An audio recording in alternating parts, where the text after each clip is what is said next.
Puji Tuhan, selamat Natal kami ucapkan ya. Kami keluarga mengucapkan selamat Natal dan selamat menyambut tahun 2022. Terima kasih banyak buat semua berkat-berkat Natal yang jemaat sudah berikan kepada kami. Tuhan yang membalas dan memberkati, amin. Pagi ini kita akan kembali melihat kebenaran firman Tuhan. Saudaraku, seringkali kita berpikir Natal adalah satu sukacita yang besar ya. Kita melihat selalu ada senda gurau di malam Natal ya.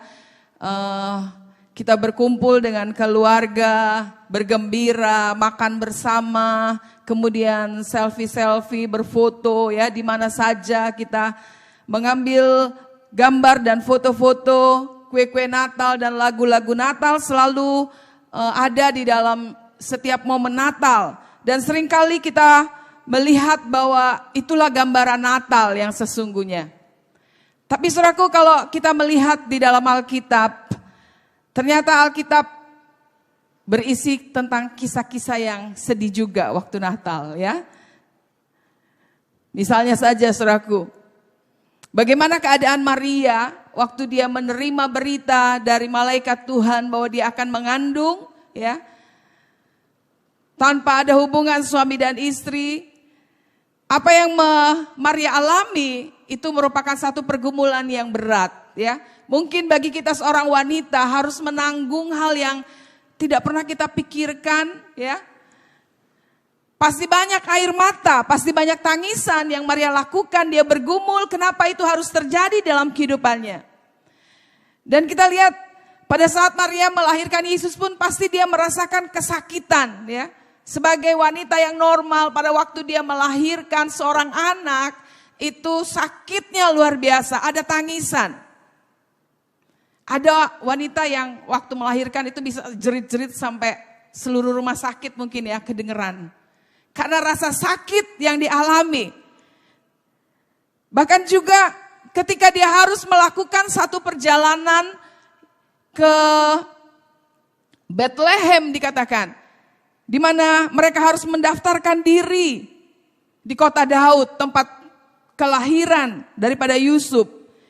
Perjalanan itu merupakan satu perjalanan yang jauh, saudaraku.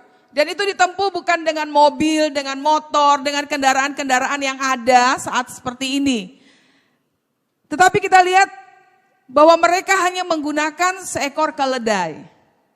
Ya mungkin gambaran Bapak Ibu kita sering lihat di gambar-gambar Maria duduk di atas keledai. Ya. Tetapi ada penafsir yang mengatakan bahwa melihat profesi Yusuf sebagai tukang kayu, maka dia membuat satu gerobak kayu di mana gerobak kayu itu ditarik oleh seekor keledai. Karena kandungan Maria waktu itu sudah sangat besar ya. Tidak memungkinkan bila dengan perut yang besar itu hamil tua itu dia naik keledai dengan jarak yang ditempuh pada saat itu bila dilakukan dengan seekor keledai hanya dapat ditempuh dalam waktu 4 sampai 7 hari. Jadi pasti perjalanan yang melelahkan. Nah, kita akan lihat dalam Matius 2 ayat 16 sampai 18. Kisah ini pun terjadi di dalam kisah Natal. Dan kisah ini bukan satu kisah yang menarik, yang sukacita, yang penuh dengan senda gurau, tawa dan lain-lain. Tapi kita lihat peristiwa ini terjadi dalam Matius pasal 2, kita akan baca bersama-sama ayat 16 sampai 18. Iya, semua sudah dapatkan, kita bisa baca di LCD bersama-sama. 2, 3. Ketika Herodes tahu bahwa ia telah diperdayakan oleh orang-orang Majus itu, ia sangat marah. Lalu ia menyuruh membunuh semua anak di Bethlehem dan sekitarnya, yaitu anak-anak yang berumur 2 tahun ke bawah, sesuai dengan waktu yang dapat diketahuinya dari orang-orang Majus itu. Dengan demikian, genaplah firman yang disampaikan oleh Nabi Yeremia. Terdengarlah suara di Rama, tangis dan ratap yang amat sedih. Rahel menangisi anak-anaknya dan ia tidak mau dihibur sebab mereka tidak ada lagi. Iya. Bapak Ibu Saudara yang kasih, peristiwa ini mewarnai Natal. Di mana kita lihat ada satu peristiwa yang cukup menyedihkan. Kita akan lihat peristiwa ini dari dua sisi, saudaraku. Yang pertama, kita lihat dari sisi faktanya. Beberapa teolog liberal, mereka mempertanyakan peristiwa ini, saudaraku. Karena apa? Karena kalau saudara membaca kitab Injil, maka yang mencatat kisah ini hanyalah Matius. Sedangkan Markus, Lukas, Yohanes tidak mencatat ini. Mereka meragukan peristiwa ini karena hanya satu orang yang mencatat peristiwa ini. Tetapi saudaraku, alasan ini bukanlah satu alasan yang tepat. Karena apa? Ada banyak catatan-catatan sejarah juga yang hanya ditulis oleh seseorang. Nah, selain itu saudaraku, peristiwa ini terjadi bukanlah satu peristiwa yang heboh pada saat itu. Mengapa? Karena kota Bethlehem itu adalah satu kota yang kecil. Pada waktu itu saja penduduk mereka hanya berjumlah 1.000 atau 2.000 orang. Bahkan beribu-ribu tahun kemudian Bethlehem sekarang itu tetap merupakan kota yang kecil. Dan sekarang kurang lebih penduduknya hanya 26.000 orang. Jadi kota Bethlehem itu satu kota yang kecil, yang tidak terkenal, yang satu desa yang kecil sekali. Dengan penduduk yang tidak banyak. Jadi ketika hal ini terjadi, seringkali kita berpikir banyak sekali ribuan anak yang dibunuh oleh Herodes pada saat itu. Herodes merasa pada saat itu dikatakan dia diperdaya oleh orang-orang Majus. Orang-orang Majus yang datang mencari di mana raja yang lahir. Itu tempatnya di mana. Kemudian mereka bertemu dengan Herodes. Herodes karena takut, dia ingin mengetahui siapa raja itu. Lalu dia memberitahu kepada orang Majus untuk kembali kepadanya dan memberitahu di mana tempat raja yang baru lahir itu. Tetapi saudaraku, orang Majus ini mereka tidak kembali kepada Herodes. Sehingga Herodes melihat bahwa dia diperdaya. Dia telah dibohongi oleh orang-orang Majus ini. Sehingga dia menjadi sangat marah dan murka. Lalu dia memerintahkan untuk membunuh anak laki-laki. Dia ambil garis besarnya di bawah 2 tahun untuk dibunuh. Nah saudaraku, kalau kita lihat jumlah penduduk Bethlehem pada waktu itu hanya 1.000, kurang lebih sampai 2.000 orang. Dan tidak semua wanita pada saat itu mempunyai anak laki-laki yang berumur 2 tahun ke bawah.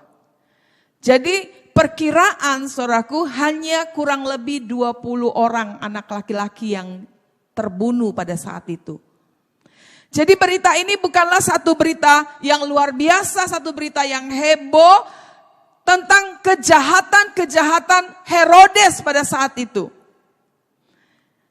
Karena dibandingkan dengan kejahatan-kejahatan Herodes pada waktu itu saudaraku, ini satu hal yang sangat kecil sekali. Karena Herodes banyak sekali membunuh orang. Bahkan dikatakan dia juga membunuh istrinya sendiri saudaraku. Istri yang paling dicintainya dari istri-istri yang lain, dia bunuh seorang istri yang bernama Maria, dikatakan dibunuh oleh Herodes sendiri. Karena apa? Karena Herodes curiga istrinya berselingkuh. Kemudian apa yang terjadi? Dia juga membunuh 2 orang anak kandungnya sendiri. Karena apa? Karena dia berpikir anak kandungnya ini berencana untuk menggulingkan dia, untuk merebut tahtanya. Sehingga apa? Sehingga kedua anaknya itu, anak laki-lakinya itu dibunuh, dihukum mati. Lalu seorang pewaris tunggal dari Herodes sendiri. Saudaraku, pada waktu itu Herodes sudah sakit. dia mengalami sakit-sakitan, lalu dia mendengar satu rencana bahwa dia akan diracuni. Lalu dia berpikir bahwa yang akan meracuninya adalah pewaris tunggalnya ini, anaknya sendiri. Sehingga pada waktu anaknya sedang melakukan perjalanan, kembali dari perjalanan itu, anaknya langsung diberikan racun yang sudah ditaruh di dalam sebuah minuman. Dan anaknya pun mati, saudaraku. Kekejaman Herodes terlalu banyak dibandingkan dengan apa yang dia lakukan pada waktu di Bethlehem itu, saudaraku. Bahkan, saudaraku, pada waktu Herodes menjelang ajalnya, karena dia sakit-sakitan dan dia merasa bahwa dia mau mati, dia hampir mati, dia pun memiliki satu rencana yang jahat, saudaraku. Di mana dia mau, saudaraku, orang-orang banyak berkumpul di sebuah stadion, lalu dikunci dan dibunuh dan mati bersama dia. Jadi setidaknya, saudaraku, dia membuat satu hari perkabungan nasional bagi dirinya. Karena dia berpikir tidak mungkin ada orang yang mau berkabung bagi dirinya. Karena kejahatan-kejahatan yang dia lakukan. Tapi ketika dia membuat orang-orang itu mati bersama dia, setidaknya ada orang-orang yang berkabung. Tetapi hal ini, saudaraku, tidak terwujud. Kejahatan-kejahatan Herodes sangat banyak, saudaraku. Sehingga ketika dia melakukan hal itu kepada anak-anak di Bethlehem, itu bukanlah merupakan satu hal ya, berita yang heboh pada saat itu. Jadi inilah yang menjadi satu alasan mengapa ada orang-orang yang tidak percaya bahwa ini peristiwa adalah satu peristiwa yang benar. Tetapi, saudaraku, alasan-alasan yang mereka lakukan itu bukanlah alasan yang tepat. Peristiwa ini benar terjadi.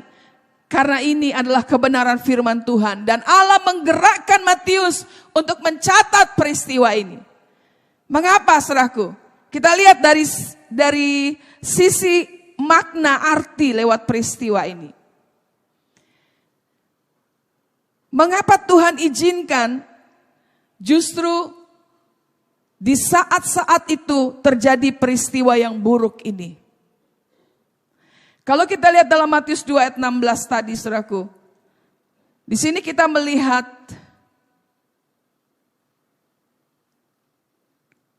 ayat yang ke-17 dikatakan, dengan demikian genaplah firman yang disampaikan oleh Nabi Yeremia. Jadi, saudaraku, peristiwa ini ternyata untuk menggenapi firman yang ditulis oleh Nabi Yeremia, yaitu dalam Yeremia 31 ayat 15. Jauh sebelum ini terjadi, ternyata Allah sudah memberitahukan kepada hambanya untuk mencatat, untuk memberitahukan bahwa peristiwa ini akan terjadi pada saat itu di Bethlehem. Melihat hal ini, saudaraku, kita belajar satu kebenaran bahwa di dalam situasi buruk apapun yang Tuhan izinkan terjadi, tetap merupakan kekuasaan Allah. Allah lah yang menguasai segala sesuatu.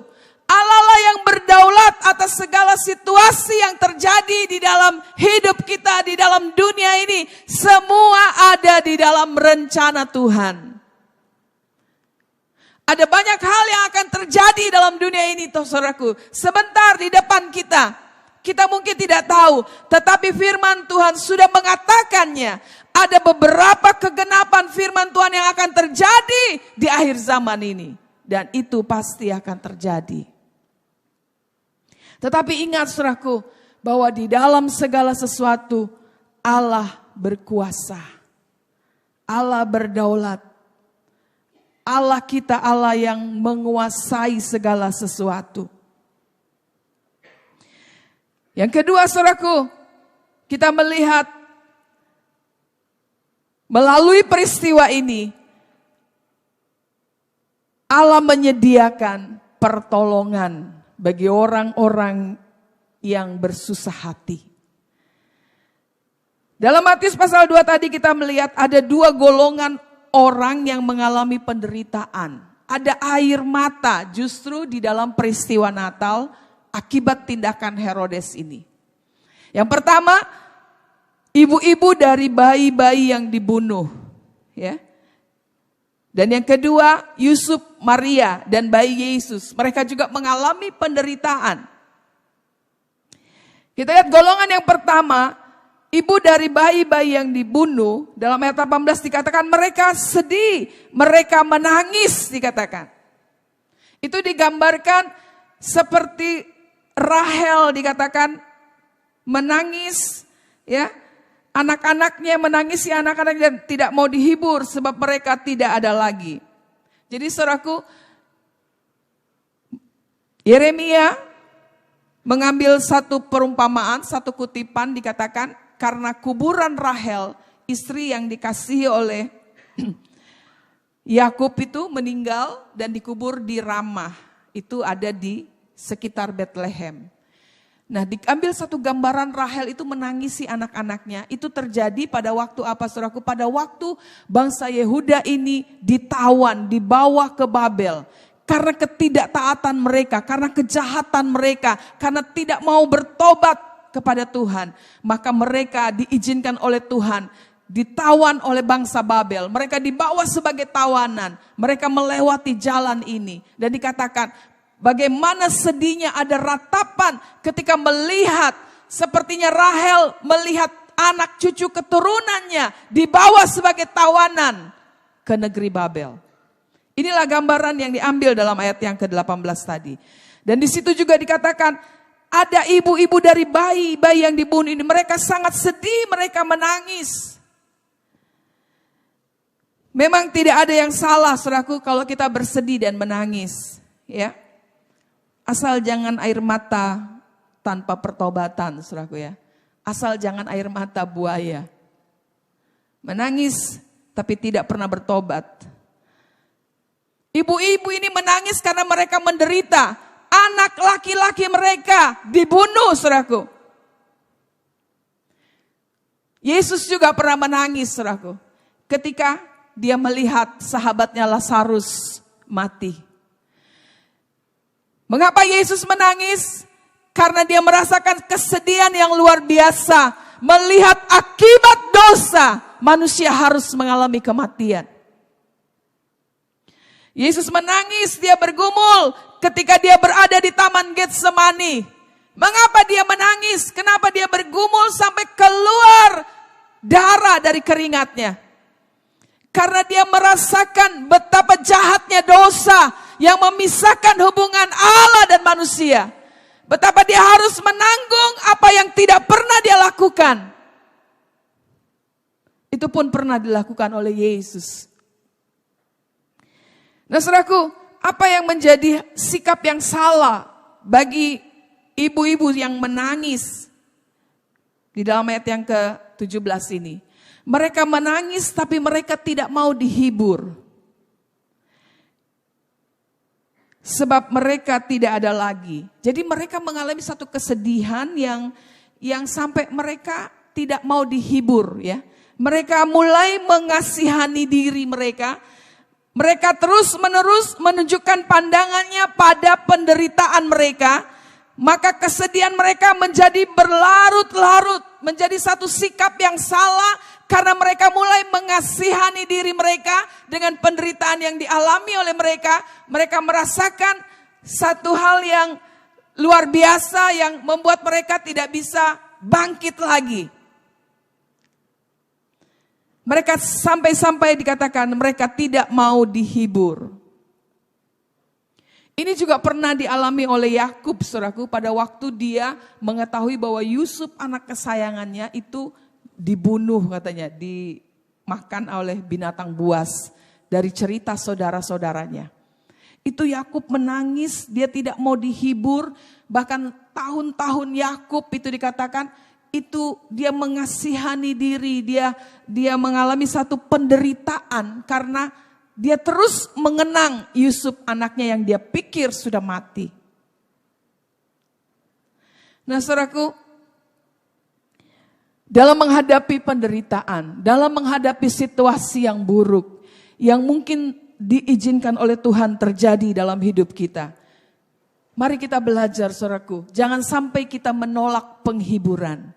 kita perlu dihibur, saudaraku. Kita tidak bisa menanggung itu semua dengan kekuatan kita. Jangan menolak penghiburan itu. Tapi juga jangan saudara cari penghiburan secara duniawi, ya. Saudara kumpul-kumpul dengan teman, ya, dari satu kafe ke kafe lain. Banyak sekali kafe sekarang, saudaraku, ya. Saudara di sana bersenda gurau, mencari hiburan karena saudara pikir itu dapat menghibur saudara. Memang, saudaraku, penghiburan manusia sangat terbatas. Tetapi ada janji Tuhan melalui Natal pada saat pagi ini, saudaraku. Bahwa penghiburan itu akan datang melalui Yesus, Immanuel, Allah yang menyertai kita. Melalui firman Tuhan itu, Dia akan menghibur kita, saudaraku. Itu kekuatan kita. Yang kedua, saudaraku, Yusuf dan Maria, bahkan bayi Yesus juga mengalami penderitaan. Situasi yang buruk yang saat itu juga mereka alami akibat tindakan Herodes ini. Saudaraku, Yusuf, saudaraku, dia merasakan bahwa seringkali mungkin ini juga kita alami. Dia sudah melakukan firman Tuhan. Dia sudah mengambil keputusan yang benar untuk tetap menerima Maria, ya, dan mengambil Maria sebagai istrinya karena malaikat Tuhan yang datang kepada dia. Yusuf sudah melakukan ini. Yusuf sudah bertindak benar. Yusuf sudah mengambil keputusan yang benar.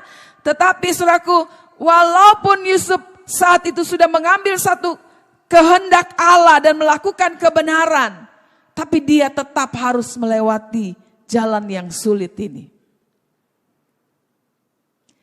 Dan dikatakan pertolongan itu datang kepada Yusuf, Maria dan Yesus. Malaikat Tuhan kembali datang dan mengatakan kepada Yusuf, dikatakan di dalam ayat yang ke-14 kita lihat.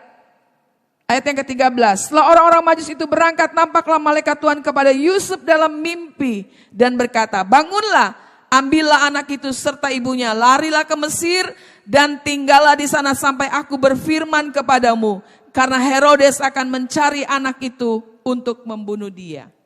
Saudaraku, malaikat Tuhan datang kembali dan mengatakan, kamu harus pergi, ya. Dari situ pergi ke Mesir. Mesir bukanlah satu tempat yang mereka kenal, saudaraku, dengan tradisi budaya yang sangat berbeda, ke negeri asing. Kalau mungkin kita jadi Yusuf, mungkin kita bisa protes lagi, saudaraku. Tadi kita sudah ambil tindakan yang benar, kita sudah lakukan keputusan yang benar. Kenapa hal ini terjadi lagi? Bahkan kita lihat Tuhan datang kembali dan menyuruh Yusuf untuk pergi ke Mesir, lari ke Mesir. Sebenarnya Yusuf mempunyai alasan yang kuat untuk memprotes hal ini, saudaraku. Ini satu cara yang sangat sangat lemah sekali. Bukankah Yusuf mungkin bisa bilang, Tuhan, anak yang akan dilahirkan Maria ini Engkau katakan juru selamat, yang akan menyelamatkan banyak orang. Lalu mengapa juru selamat ini tidak bisa menolong kami? Bahkan juru selamat harus diselamatkan dengan cara yang begitu lemah dikatakan, yaitu melarikan diri. Bukankah pada masa lalu Allah menyelamatkan umatnya dengan cara yang luar biasa? Membelah Laut Merah, membutakan orang kafir yang mau menangkap nabi-nabinya. Sudah bisa baca itu dalam kitab dalam perjanjian lama. Bagaimana Allah menurunkan api dari langit untuk membakar orang-orang yang mau menangkap nabi-nabinya. Ada banyak peristiwa-peristiwa yang luar biasa yang Allah kerjakan. Kenapa pada saat ini pertolongan itu datang kepada Yusuf? Disuruh lari, saudaraku. Disuruh kabur dari tempat itu dan lari ke Mesir. Jadi kalau kita berpikir ini satu hal yang sepertinya kadang-kadang kalau itu terjadi dalam hidup kita, mungkin kita udah protes sama Tuhan. Tapi Yusuf, dia taat, saudaraku. Walaupun ada alasan yang mungkin berkecamuk dalam pikirannya, tapi Yusuf tidak melakukan itu dan dia taat kepada Tuhan. Apa yang kita pelajari lewat peristiwa ini, saudaraku? Allah selalu menyediakan pertolongan bagi kita. Amin. Dalam segala situasi apapun, situasi buruk yang mungkin sedang kita hadapi, ingat, selalu ada jalan keluar, Tuhan katakan. Selalu ada pertolongan yang Tuhan berikan kepada kita. Tuhan punya banyak cara untuk menolong kita. Dan pertolongan yang Tuhan berikan itu adalah sesuatu yang terbaik bagi kita. Jadi di sini kita belajar, kita jangan pernah mendikte Tuhan, mengatur Tuhan bagaimana cara menolong kita. Ada satu ilustrasi, saudara, mungkin saudara sudah sering dengar. Ada satu tempat daerah yang terkena banjir ya. Hari-hari kita lihat ya, banyak musibah banjir di mana-mana, saudaraku.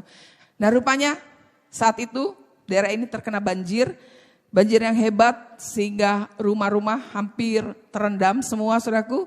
Ada seorang Kristen, saudaraku, dia naik ke atap rumah, lalu dia berdoa dengan sungguh-sungguh, Tuhan tolong saya, selamatkan saya. Ya, hujan belum berhenti, air semakin tinggi, saudaraku. Dia sudah berada di atap rumah. Dia berdoa sungguh-sungguh. Kemudian, saudaraku, tidak lama dari dia berdoa, saudaraku, datang orang membawa sebuah perahu, naik perahu karet seperti itu, saudaraku, memanggil-manggil, ayo turun, ayo turun. Turun dari tempat itu, kita pergi lewat perahu ini. Tetapi saudaraku, orang ini dia katakan tidak, aku sedang menunggu pertolongan Tuhan, dia katakan. Aku sudah berdoa, Tuhan akan menolongku. Wah, udah capek ini orang ya, teriak-teriak gak mau turun. Akhirnya perahu pergi. Dia berdoa terus, saudaraku, minta pertolongan Tuhan. Tidak lama kemudian air sudah semakin tinggi, saudaraku. Lalu kemudian datanglah helikopter ya dari atas. Ayo naik ke sini ya, air sudah mulai mau tinggi. Tetap saja dia menolak, saudaraku. Tidak, aku sedang menunggu pertolongan Tuhan, dia katakan. Dia tidak mau, saudaraku, naik ke atas helikopter itu. Dan akhirnya ya hujan semakin tidak berhenti, lebat, dan akhirnya dia tenggelam, saudaraku. Ya, dia mati dan dia ketemu Tuhan. Lalu Tuhan bilang, lalu dia protes sama Tuhan. Tuhan, kenapa engkau tidak menolong aku? Tuhan bilang, lah aku udah kirim orang naik perahu, kamu enggak mau. Aku udah kirim helikopter, kamu enggak mau. Saudaraku, orang ini menganggap cara yang biasa itu bukan dari Tuhan. Dia berharap pertolongan yang luar biasa, yang tiba-tiba malaikat Tuhan datang gitu ya kan, mengangkat dia, atau mungkin Tuhan sendiri turun ya dengan cahayanya yang berkilau menggendong dia. Dia berpikir pertolongan Tuhan akan datang seperti itu. Tapi seringkali, saudaraku, pertolongan Tuhan datang dengan cara-cara yang sederhana. Yang kadang-kadang kita berpikir ya, itu bukan pertolongan Tuhan. Kadang-kadang, saudaraku, kalau kita mau sembuh dari sakit, ya, Tuhan bilang, udah kamu jangan makan durian lagi. Udah kamu jangan makan itu lagi. Ya udah, disiplin aja dengan makanan. Sembuh, saudaraku. Ya. Tapi kita mau apa? Oh, kita mau makan semuanya, lalu kita berharap Tuhan membuat mukjizat. Tining, sembuh hari itu juga, saat itu juga. Banyak kali, saudaraku, kita berpikir hal-hal yang sederhana yang sebenarnya yang harus kita lakukan, hal-hal yang kecil, itu bukan datang dari Tuhan. Tapi, saudaraku, melalui hal ini kita tahu, firman Tuhan katakan, selalu ada pertolongan Tuhan yang Tuhan berikan. Selalu ada jalan keluar yang Tuhan berikan buat kita. Kalau kita mau peka, kalau kita mau sadar, saudaraku, bahwa pertolongan itu datang daripada Tuhan. Yang ketiga, saudaraku, kita belajar bahwa Allah mengerjakan kebaikan yang lebih besar daripada penderitaan kita. Sekali lagi saya ingatkan, Roma 8 ayat 28 katakan bahwa Allah bekerja dalam segala sesuatu untuk mendatangkan kebaikan bagi orang-orang yang mengasihi Dia. Saudaraku, apapun situasi yang buruk yang saat ini engkau alami, ingatlah akan ada kebaikan yang Tuhan kerjakan dalam hidup kita. Bila kita memiliki sikap hati yang benar. Memang saudaraku ada 20 anak yang terbunuh. Tetapi satu anak yang bernama Yesus itu terselamatkan. Dan kalau misalnya yang 20 hidup tapi bayi Yesus mati saudaraku. Maka seluruh dunia tidak ada pengharapan. Tetapi 20 anak mati kurang lebih saudaraku. Tetapi ada satu bayi yang terselamatkan. Yang dapat menyelamatkan dan memberi pengharapan kepada manusia yang berdosa di dalam dunia ini. Jadi saudaraku, tetaplah bersyukur di hari Natal ini. Mungkin engkau mengalami situasi yang buruk. Engkau mengalami hal-hal yang tidak menyenangkan. Ada pengkhianatan. Tiba-tiba ada penyakit yang datang dalam hidupmu. Yang engkau sendiri tidak pernah tahu. Kenapa ini bisa hadir, bisa datang. Tiba-tiba aku divonis oleh satu penyakit. Ada pengkhianatan dalam rumah tangga, keluarga, hubungan anak, suami, istri. Mulai hancur saudaraku. Tetapi ingatlah pada hari ini ada pertolongan Tuhan yang Tuhan mau berikan. Dia yang sudah datang ke dalam dunia ini saudaraku. Mari kita naikkan ucapan syukur kita. Jangan pernah mengeluh, jangan pernah khawatir akan apapun. Ketika kita memiliki sikap hati seperti ini, maka kita mampu melihat kebaikan Tuhan dalam segala situasi dalam hidup kita.